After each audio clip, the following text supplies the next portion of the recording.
Passing into the Highlands, there are a number of small stations serving the Lochside communities of Loch Head, Archa, Tarbert and Ardloy. As the name suggests, Loch Head stands at the head of a long sea loch. This quiet fishing village is now dominated by the nuclear submarine base at Faslane.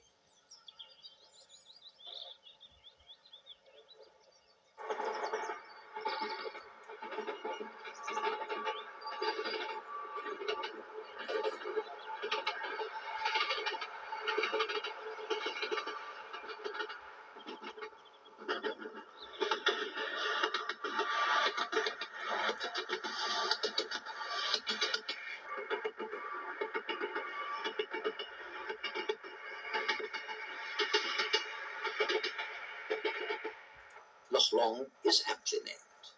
This was once the gateway for Viking invasion. At its head is the Argyll Forest Park and the Archa Alps. The most distinctive of these popular mountains is called the Cobbler, one of Britain's hardest peaks.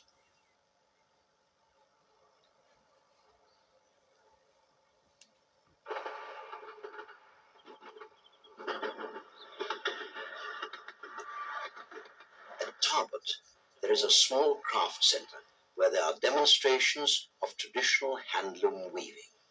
Well, the loom's around about 150 years old, and it originally came out of a factory near Stirling. It was brought here in 1936.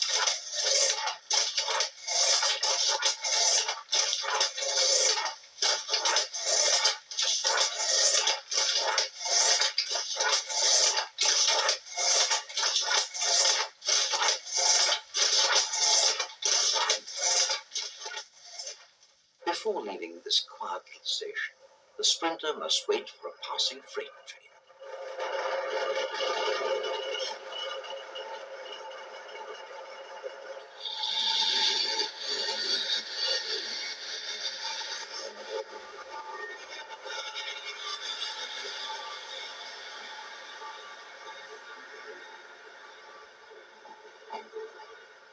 The line now runs above Loch Lomond to Ardloy, where a small boat ferries passengers over the water.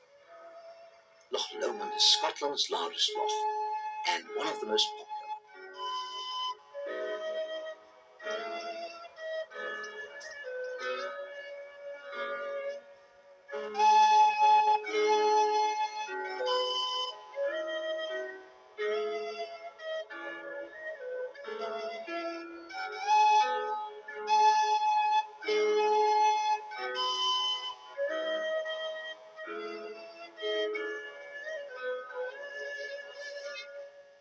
We pass into Bridalbane, crossing the Glen Viaduct, the highest on the line.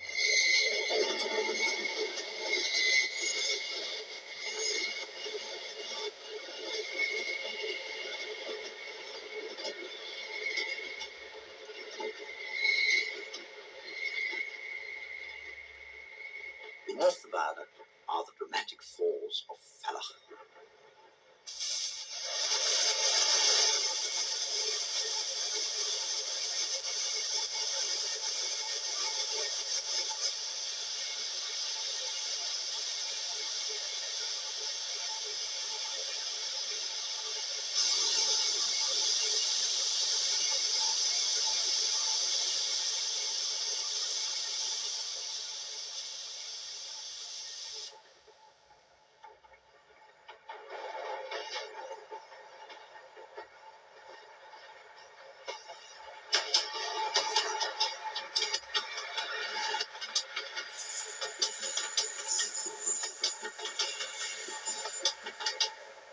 The next stop is at Rannoch. The original railway from Callander was closed in the 1960s, but the extension to Oban now survives as a branch line.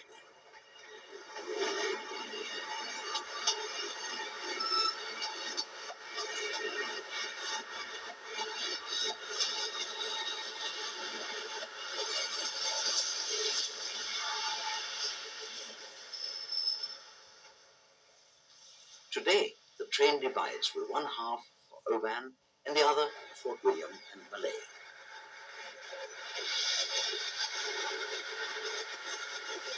This was once a busy rail junction for two competing railways, the Caledonian and the North British. 30 years after closure, the impressive viaducts of Glen Ogle can still be seen.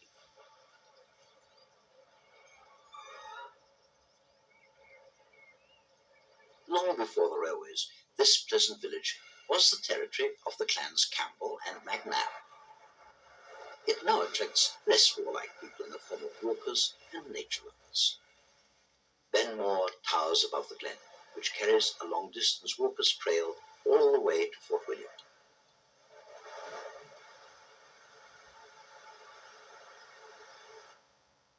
Red deer graze on the hills, and Scotland's national emblem can often be found in bloom.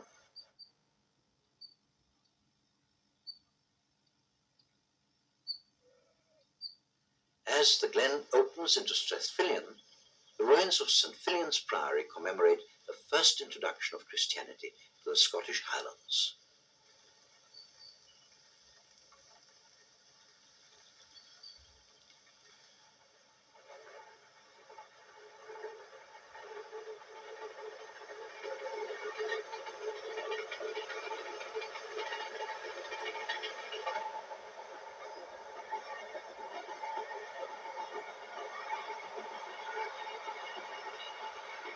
Drum has two stations, one on the line to Fort William and the other on the Oban branch. Visitors are well provided for here.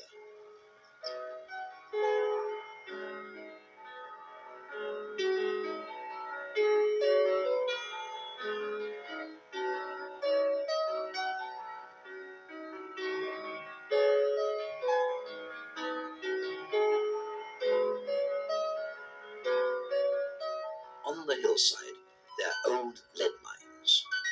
Gold is now mined here instead.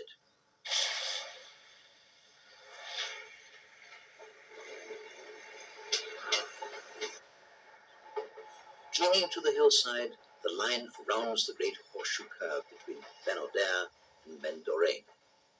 This is an impressive display of Victorian railway engineering.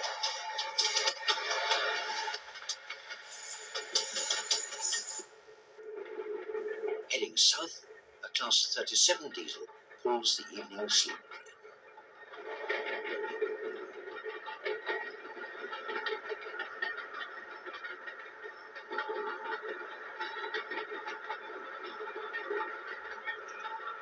The station at Bridge of Orchy lies to the south of Glencoe.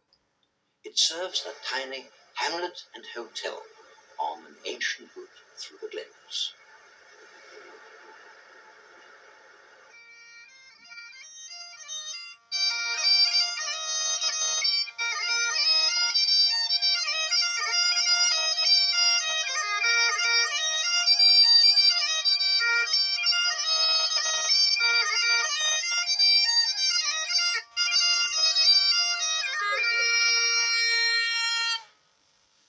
To the west lies Glen Orchy. Even in the rain, this is a popular venue for trout fishing. Then the waterfalls of East are at their most impressive.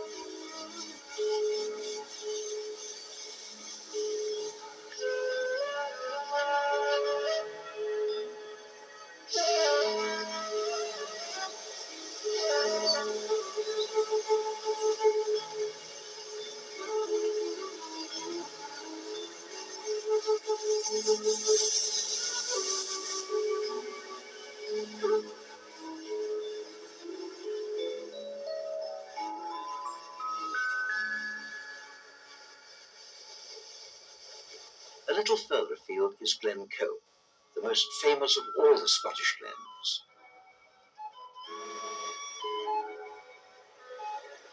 These brooding mountains are a challenge even to the most experienced climbers and mountaineers. They were witness to a brutal massacre back in 1692.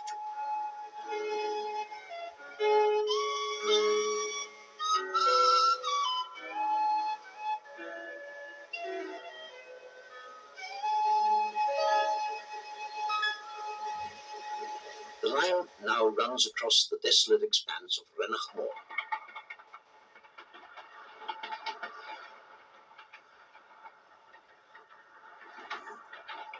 Remote and uninhabited, Rannoch is one of Britain's largest areas of wilderness.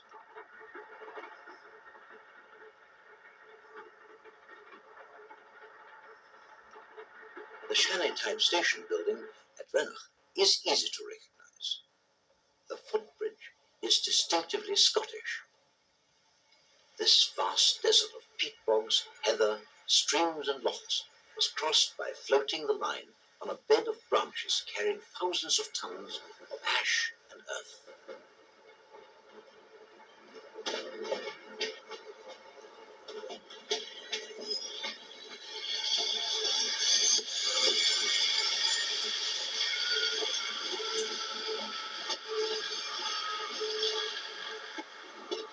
On the platform, a mural depicts the struggle of the first railway survey team. Nearly all were killed on this terrible moor.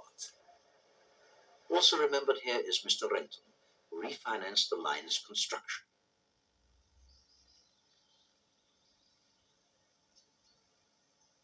On Loch Rannoch, there is a small Rannoch built to provide some security from clan warfare.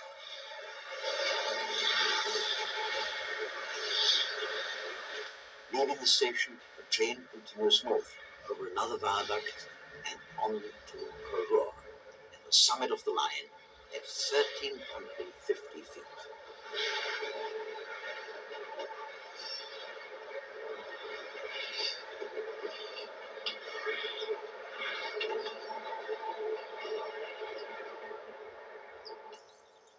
Dropping down to Loch Lomond, the scenery changes again.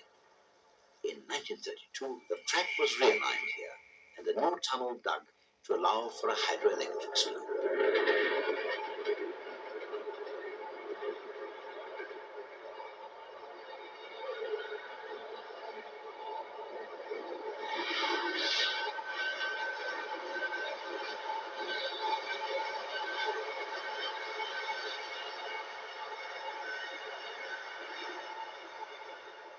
At Rannoch, the line curves round into Braes of Loch, heading for Roy Bridge.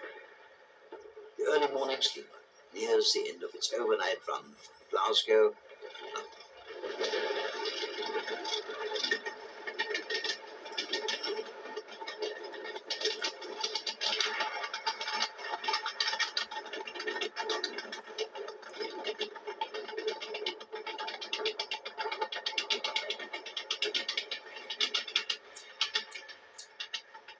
This area was the ancient seat of the MacDonalds, and at Loch Lomond there are cairns and an ancient church which hark back to those times.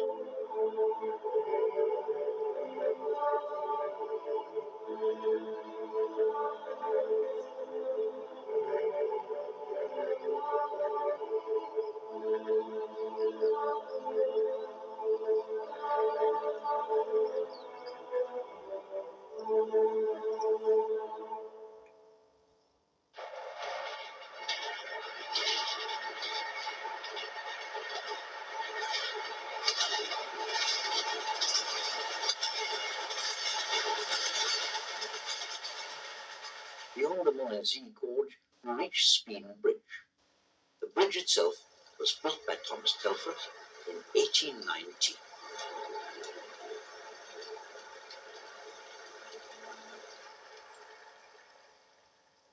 On the hillside beyond the village stands an imposing memorial to the commandos who fell in the Second World War. This uncompromising terrain provided part of their training before going on active service. Nearby is the Nevis Range, with Britain's only mountain cable car system.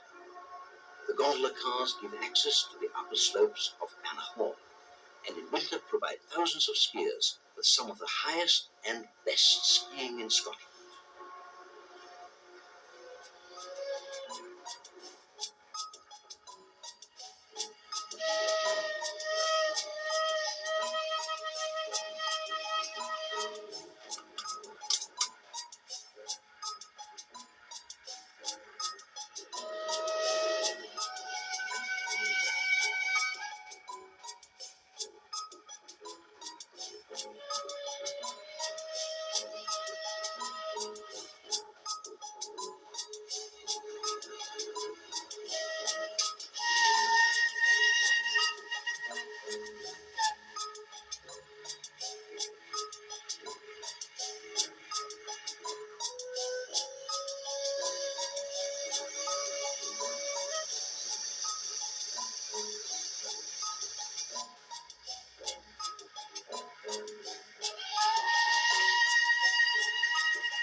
by the bulk of the mighty Ben Nevis. Fort William was founded by General Monk, who built a fort here in 1655 to repel Jacobite invaders. The overnight sleeper arrives from Glasgow to connect with a train to Malay.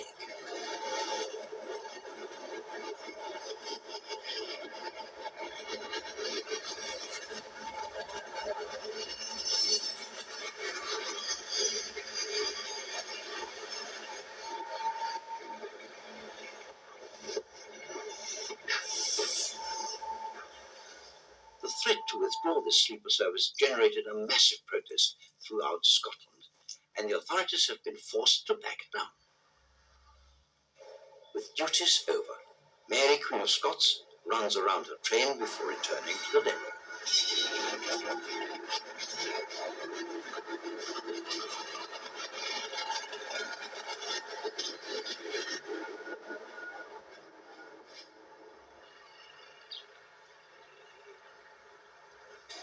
Other than Inverness, this is the only locomotive depot in the Scottish Highlands.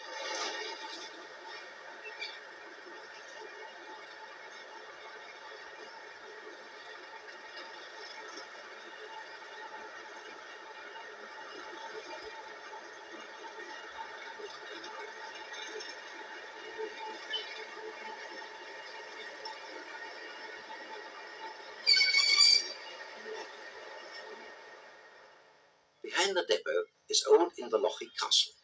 It was built in the 13th century by the common lords of Loch Lomond, who lost it almost immediately in the Wars of Independence.